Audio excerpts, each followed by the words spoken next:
जब startup successful होता है तो सारे लोग तारीफ करते हैं, बट एक्चुअल लर्निंग तो यार फेल्ड स्टार्टअप से ही होती है ना।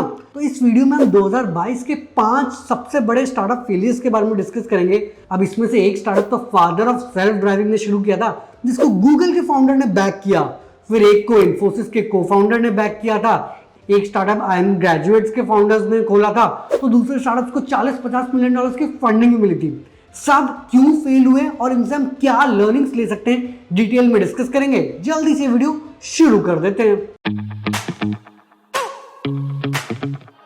कभी कभी हम अगर ज्यादा बड़े सपने देख लेते हैं ना, तो फेलियर के चांसेस भी बहुत ज्यादा बढ़ जाते हैं। अब हम किटी हॉक कॉर्पोरेशन की बात कर लेते हैं, जिसकी शुरुआत सेबास्टियन थ्रुन ने करी थी। अब ये को फाउंडर है यूडेसिटी के, फिर गूगल एक्स और गूगल सेल्फ ड्राइविंग यूनिट के भी को फाउंडर थे, और इनको फादर ऑफ सेल्फ ड्राइविंग भी बोला जाता है क्योंकि इन्होंने काफी सारे एल्गोरिथम डेवलप किए थे। तो किटी हॉक की शुरुआत इन्होंने 2010 में करी थी, और इनका विजन था कि यार ये पर्सनल इलेक्ट्रिक एयर व्हीकल्स बनाएंगे।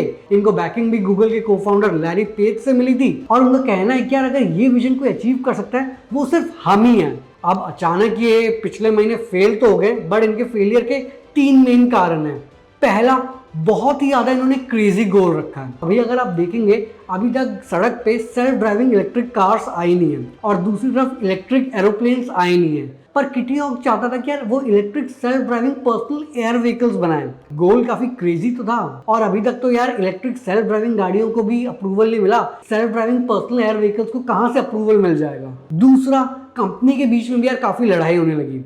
अब इन्होंने काफी सारे प्रोडक्ट्स बनाए, और इनका जो heavy side personal air vehicle था उसका तो यार 180 किलोमीटर का रेंज था, और 290 किलोमीटर पर आवर की स्पीड में जा भी सकता था। पर दिक्कत ये हुई कि यार हैवी साइड के जो लीड इंजीनियर थे, उनकी लड़ाई हो गई सेबास्टियन और लैरी पेज के साथ कि यार कंपनी का फ्यूचर क्या होना चाहिए। तो उसके बाद उन्होंने छोड़ दिया, और उनके साथ साथ कई और एम्प्लॉयज ने भी क्विट कर दिया। तो वो प्रोजेक्ट आधा अधूरा रुक गया। तीसरा रीजन, सस्टेनेबल बिजनेस मॉडल नहीं बना पाए। अब यार उनके विजन को अचीव करने के लिए कई सारे वर्टीपोर्ट्स बनाने की जरूरत थी, जहाँ पे ये इनके जो व्हीकल्स हैं वो लैंड करेंगे। इसके अलावा इनको कई सारे ऑन ग्राउंड पायलट्स को भी ट्रेनिंग देनी थी, जो कि ग्राउंड से इन व्हीकल्स को कंट्रोल कर पाए। और इन सारी चीजों के लिए पहले बात तो यार रेगुलेटर्स से अप्रूवल लेना पड़ता, और प्लस काफी ज्यादा इन्वेस्टमेंट भी लगता। तो इनको समझ आ गया कि यार ये इतनी जल्दी तो सक्सेसफुल होगा नहीं। तो अनफॉर्चुनेटली 10 साल बाद इस कंपनी को बंद करना पड़ा। इंटरेस्टिंग बात ये है कि यार किटी हॉक जो इन्होंने नाम दिया है, ये यूएस की वही जगह है जहाँ पे पहली बार राइट ब्रदर्स ने सक्सेसफुली अपने एरोप्लेन को टेस्ट किया था। अब इनका स्टार्टअप तो डूब गया, पर आपके हिसाब से इंडिया में सेल्फ ड्राइविंग इलेक्ट्रिक गाड़ियां कब तक आ पाएगी, कमेंट्स में बताना। अब इंडियन स्टार्टअप्स भी इस साल फेल हुए हैं।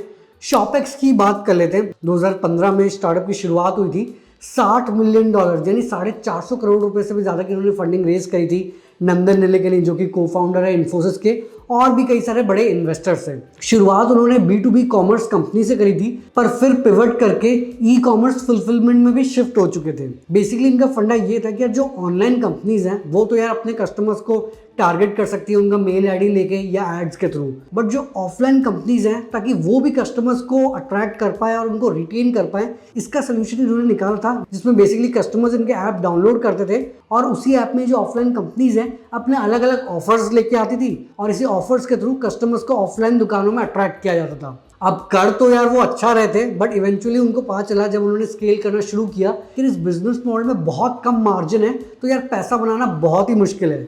तो इसके चलते इनको कंपनी बंद करनी पड़ी। और इसमें सबसे इंपॉर्टेंट लेसन हमको ये मिलता है कि जब भी हम कोई प्रॉब्लम सॉल्व करने जा रहे हैं, ये फिगर आउट करना जरूरी है कि जो भी हम सोल्यूशन लेके आ रहे हैं मार्केट में, उसमें पैसा बन भी सकता है या नहीं। क्योंकि अगर पैसा बन नहीं सकता तो भैया बिजनेस क्या ही बनेगा। अब ये तो आप सबको पता ही है कि स्टार्टअप शुरू करने के लिए कुछ सेविंग्स होनी चाहिए, और थोड़ा बहुत बैकअप भी रखना जरूरी है, क्योंकि स्टार्टअप्स रिस्की काफी होते हैं। अब सेविंग्स के लिए इन्वेस्टमेंट की जरूरत है, और उसके लिए 2 मेन ऑप्शन है। एक तो अपने स्टॉक्स हैं, जो कि वैसे काफी रिस्की होते हैं, नहीं तो हर कोई वॉरेन बफे होता है ना।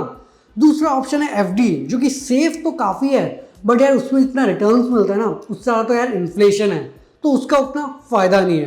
अब इस प्रॉब्लम को सॉल्व कर सकते हैं हम पॉलिसी बाजार के थ्रू, जहां पे आपको डिफरेंट कंपनीज की कैपिटल गारंटी प्लान्स मिलेंगे, जिसमें आपका इन्वेस्टेड कैपिटल 100% सेफ है।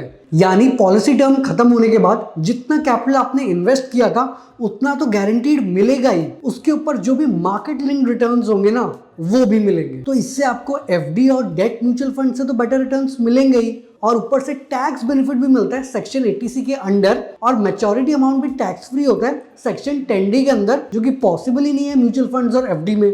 और हाँ, आपको लाइफ टाइम कवर भी मिलता है डे 1 से, वो भी 120 टाइम्स आपके मंथली प्रीमियम के। तो डिस्क्रिप्शन में पॉलिसी बाजार का लिंक दिया हुआ है, उस पर क्लिक करके आप popular capital guarantee plans check कर सकते हैं। लगता है क्विक कॉमर्स एक और स्टार्टअप को डुबा देगी। मैं बात कर रहा हूं मुंबई बेस्ड फ्राजो की, जो कि fresh fruits and vegetables deliver करते हैं। ओवरऑल इन्होंने $65 मिलियन यानी ऑलमोस्ट 500 करोड़ रुपए की फंडिंग रेज करी है। पिछले साल ही $30 मिलियन की फंडिंग रेज करी थी, बट अब लग रहा है कि यार उनको सर्वाइव करना काफी मुश्किल होगा।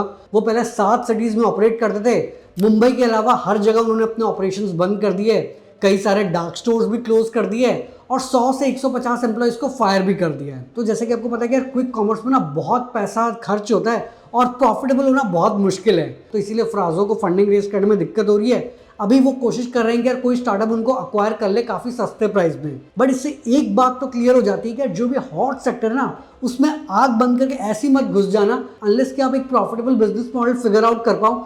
नहीं तो शुरुआत में तो फंडिंग मिल जाएगी, इवेंचुअली इन्वेस्टर्स भी समझ जाएंगे कि यार इस फील्ड में पैसा बनाना ऑलमोस्ट इम्पॉसिबल है, और उसके बाद फंडिंग रुक जाएगी तो भैया फिर स्टार्टअप को बंद करना पड़ेगा। एडटेक ने भी यार काफी लोगों के साथ धोखा किया है। वैसे ये स्टार्टअप तो पैंडेमिक में शुरू हो गया, पैंडेमिक में ही खत्म हो गया। मैं बात कर रहा हूँ क्रेजो फंड की, जिसकी शुरुआत 2020 में IIM के एल्यूमिनाई ने करी थी और इन्होंने $3 मिलियन यानी 20 करोड़ से भी ज्यादा की फंडिंग रेज करी थी। इनका फंडा ये था कि ऑनलाइन क्लासेस के थ्रू ये बच्चों को हेल्प करेंगे अपने इंटरेस्ट और पैशन ढूंढने के लिए। तो कई सारे डिफरेंट क्लासेस ये कंडक्ट करवाते थे, जैसे chess, yoga, public speaking, arts and craft इत्यादि। अब पहले व्हाइट हैट जूनियर ने बोला कि भैया कोडिंग करके बिलियनर बनो। अब पेरेंट्स को समझ आ गया कि यार ये ऑनलाइन क्लासेस से कुछ जादू नहीं होने वाला। अब पैंडेमिक में तो इनकी अच्छी खासी ग्रोथ हो रही थी, बट जब पैंडेमिक खत्म हुआ, स्कूल्स वापस से खुलने शुरू हो गए, तब इनका एंगेजमेंट काफी कम हो गया। तो इवेंचुअली फिर इनको इस साल अपना स्टार्टअप बंद करना पड़ा। तो इसमें मेन लर्निंग ये है कि यार आपको एक रियल प्रॉब्लम को सॉल्व करना है और उसका एक रियल सोल्यूशन निकालना है। अब ये नहीं कि यार आपने मौके का फायदा उठा के कुछ बना दिया जो कि टेम्पररी बेसिस में तो चल जाएगा, इवेंचुअली फिर दिक्कत हो जाती है, जो कि क्रेजो फंड के साथ हुआ ही, और इसके अलावा कई और एडटेक स्टार्टअप्स के साथ भी यही हुआ है। आजकल ये न्यू बैंक्स तो काफी ज्यादा मार्केट में आ रहे हैं, पर इनको भी पुराने बैंक के साथ कंपीट करने में ना काफी दिक्कत हो रही है। अब ऑस्ट्रेलिया के वोल्ट बैंक को ही देख लीजिए, 2017 में इनकी शुरुआत हुई, इनको बैंकिंग लाइसेंस भी मिला, $90 मिलियन से ज़्यादा इन्होंने फंडिंग रेज करी, $78 मिलियन के तो डिपॉजिट्स भी थे और काफ़ी ज़्यादा होम लोन्स भी दिए थे, फिर भी फेल हो गए। अब इसका मेजर कारण ये है कि यार अभी आपको पता है कि यार इन्फ्लेशन काफ़ी ज़्यादा बढ़ रहा है, इंटरेस्ट रेट काफ़ी ज़्यादा बढ़ रहा है, तो लोग उन्हीं बैंक्स के पास जा रहे हैं जो उनको सबसे बढ़िया इंटरेस्ट रेट दे रहे हैं, और वो यूजुअली पुराने बैंक्स होते हैं जिनके पास ऑलरेडी बहुत ज़्यादा पैसे होते हैं। तो इस चक्कर में न्यू बैंक के पास पैसों की कमी हो गई और ऊपर से वो और फंड रेज भी नहीं कर पाए, तो इसके चक्कर में उनको बैंक बंद करना पड़ा। ऑफ कोर्स उन्होंने अपने कस्टमर्स को रिफंड कर दिया है, पर इससे समझ आता है कि यार अगर आप बैंक्स में एक टेक्नोलॉजी लेयर ऐड कर दोगे, ये इतना बड़ा डिफरेंशिएटिंग फैक्टर नहीं है कि आपका बैंक सक्सेसफुल हो जाएगा। और भी काफ़ी चीज़ें करने की ज़रूरत है ताकि आप कंपटीशन से डिफरेंशिएट करके ग्रो कर पाओ।